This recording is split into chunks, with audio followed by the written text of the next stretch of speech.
Hello Pisces, thank you for joining me for your weekly forecast for the Sun or the Ascendant for week commencing the 30th of July. Now on the face of it, with the Sun and also Mercury in a very practical part of your horoscope, you may feel that work, diet, health, fitness, organisation, all these kind of responsibilities and obligations, those daily chores that we all have to deal with, are going to take centre stage, and they may well do so.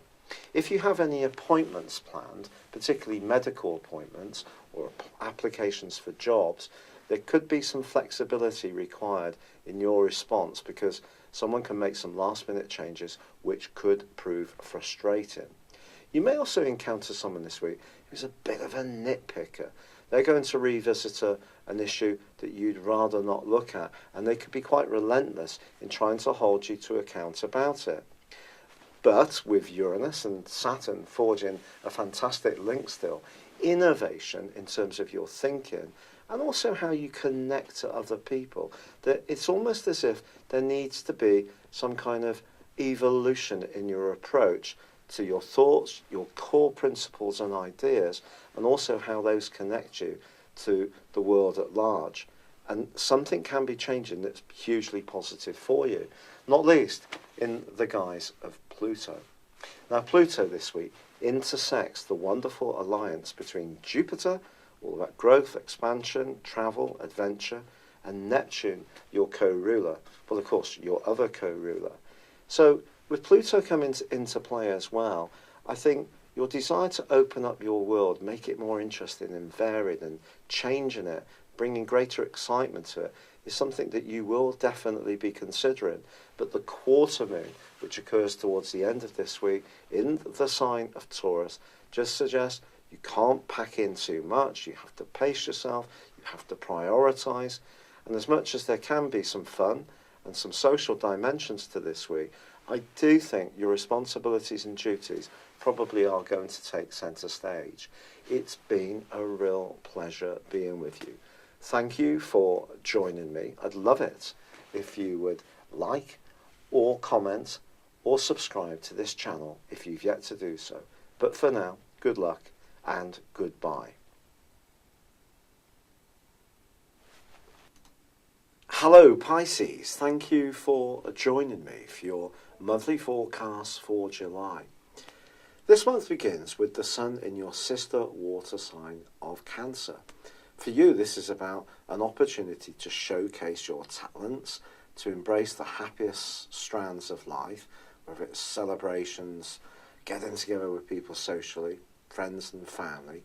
If you have kids, enjoying them. Or if you're someone who has a lot of flair, finding the ways in which you can demonstrate that to other people. But also, the fifth house is very much about us in terms of our individuality. Now, on the other side of the heavens, we've also got the location of Mars in your 12th solar house. Now, this is a more challenging transit, I have to be honest. But more positively, Uranus, the planet of surprises, is in a really bubbly, bright and creative part of your scope, is forging a fantastic angle to Saturn for the whole of this month. So you could find yourself coming together with one friend or group and having some kind of common purpose or long-term plan which really lifts and excites you, yet at the same time it's unfolding in a really progressive but sustainable way. So it's not a flash in the pan, it's something that can actually work long term.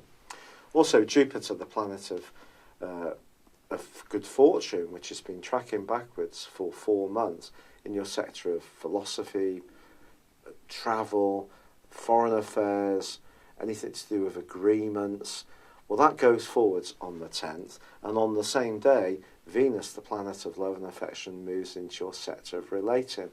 A most wonderful transit which goes on through to the end of the month. And in fact, in the last week of this month, Venus forges a fab angle to Pluto.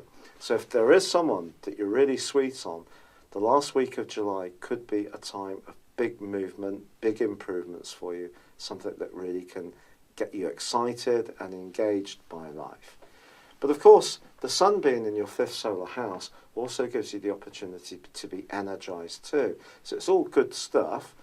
Now, Mercury and Venus initially this month, in the case of Venus, are in your 6th solar house. But Mercury here is good because it's the co-rules both Virgo and Gemini. And Gemini is very much to do with detail. So in this Virgo is very much to do with detail. So in this location, if there are things you really need to pick over, it could be helpful to you. It's just that someone else may have a completely different opinion from the 3rd through to the 7th. So just stay conscious as Mercury goes opposite with Mars. I think you could be quite restless across those days. Try not to do too much. You could get a headache, migraine, feel a bit irritable. Give yourself time to chill out, do something much more relaxing and fun. Now, week 2 of this month is, however, much more dramatic because the Sun goes into an opposition with Pluto. Tiny Pluto has been in your sector of friendship and long-term plans and hopes and aspirations since 2008. This opposition is one which is challenging some of those plans for the future in terms of how much fulfillment that you're getting from them.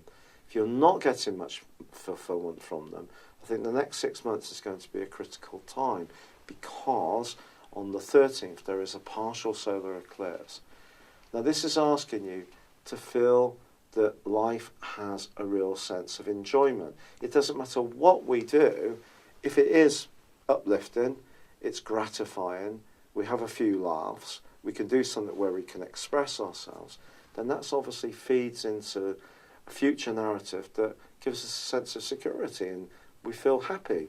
If not, then something may need to be looked at. So if you're in any kind of situation, be it a relationship, a job, a life situation which is not taking you forward, consider your options very carefully over the next half year.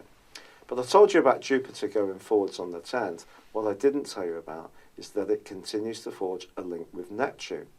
Now the thing is, Jupiter and Neptune are your co-regents or co-rulers. So having the two together is very, very sweet. So a connection with someone who loves travel, foreign culture, even thinking about property overseas, or going off on an expedition, or learning a foreign language, or in some way having contact with people from overseas. Perhaps you're going to import something. If you've got a business, then these can all be actually very exciting possibilities for you. The 23rd, however, sees the Sun move into that practical location that Mercury's already in, and it's going to reinforce Mercury for a couple of days. Then Mercury goes into retrograde. All sorts of little details will need the most careful marshalling in the last phase of this month because of this. Now, you probably are very well aware of Mercury retrograde. It's not that we can stop it having an impact, but what we can do is reduce its impact by being very meticulous in how we manage things. So if you are someone who tends to be a bit laid back, a bit easygoing about office work, organising your paperwork, I know I am, then this is a time to be looking through bank statements, checking there's no overpayments, checking there's no little niggles around the detail of things that are so important. If you have any appointments, especially medical appointments at the end of this month, then make sure that you're just keeping up to abreast of when they are and the arrangements of how to get there. Ring up and double check. Things could get cancelled at the last minute, unfortunately, too. That's just part of what happens when this occurs. However, in the last 10 days of this month, we also have a really quite tasty, but not necessarily easy aspect. A right angle between Uranus and Mars. Now, this occurred for 2 weeks in these zodiac signs in May. And it may be that you do start to feel much more restless as this month draws to a close, particularly as that there is a lunar eclipse on the 28th, which combines with Mars.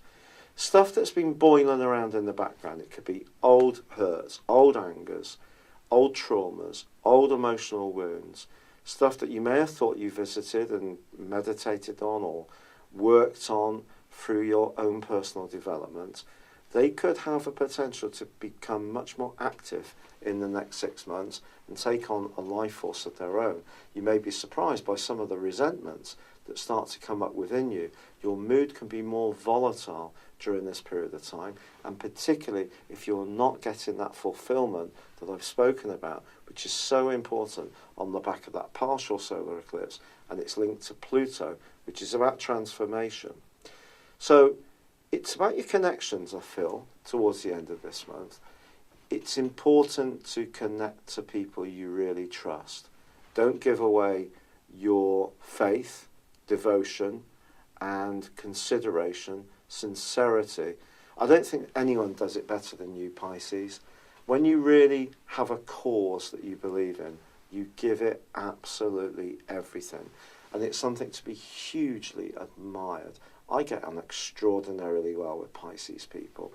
It's in my 5th solar house in my chart as well, which gives you an idea. I find Pisces people just fascinating. The fact that there's an ebb and flow, that you look at things differently at different times.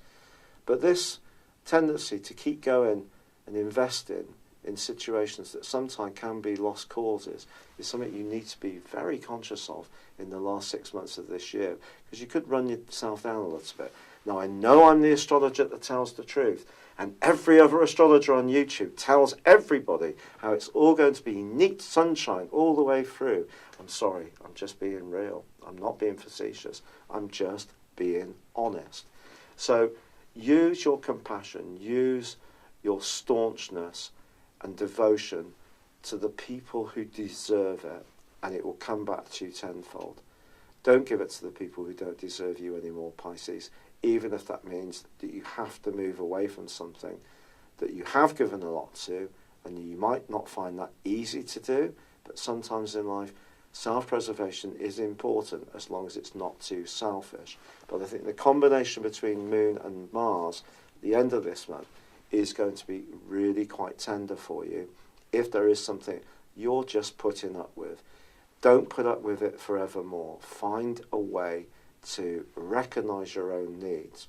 It could be around a romance, it could be around a circle of friends, it could be around one friend. It doesn't matter what it is, but if something isn't working in the politics of you feeding your pleasures and enjoyments in life is always blocked or has to be deferred to someone else's higher will, then that is something, do grapple with it. Because if you do, the angle between Venus and Pluto in the last week of this month is absolutely glorious. And you can get a reward, you can feel a connection to the people who really get you, get how self-sacrificing you can be. It's been a real pleasure being with you. Thank you for joining me. It's been a real pleasure. I'd love it if you would like or comment on this video. Tell me what you think. Tell me exactly what you think. And if you like it, please subscribe to my channel if you've yet to do so. But for now, good luck and goodbye. I'm off to watch some playoff football. Hello, thank you so much for watching my video. I'd love you to join me at my Horoscope Ace app. You can find this at www.horoscope-ace.com. You can use it through Android, iOS, Apple or Facebook. Check out your ascendant or your moon sign or download your free birth chart. There's all your favourite videos, plus there are daily, weekly, monthly and yearly horoscopes for general, love, Chinese and Indian astrology. If your passion is tarot, there's my brilliant 3-card money or love tarot readings too. And it's all there at www.horoscope-ace.com. Thank you.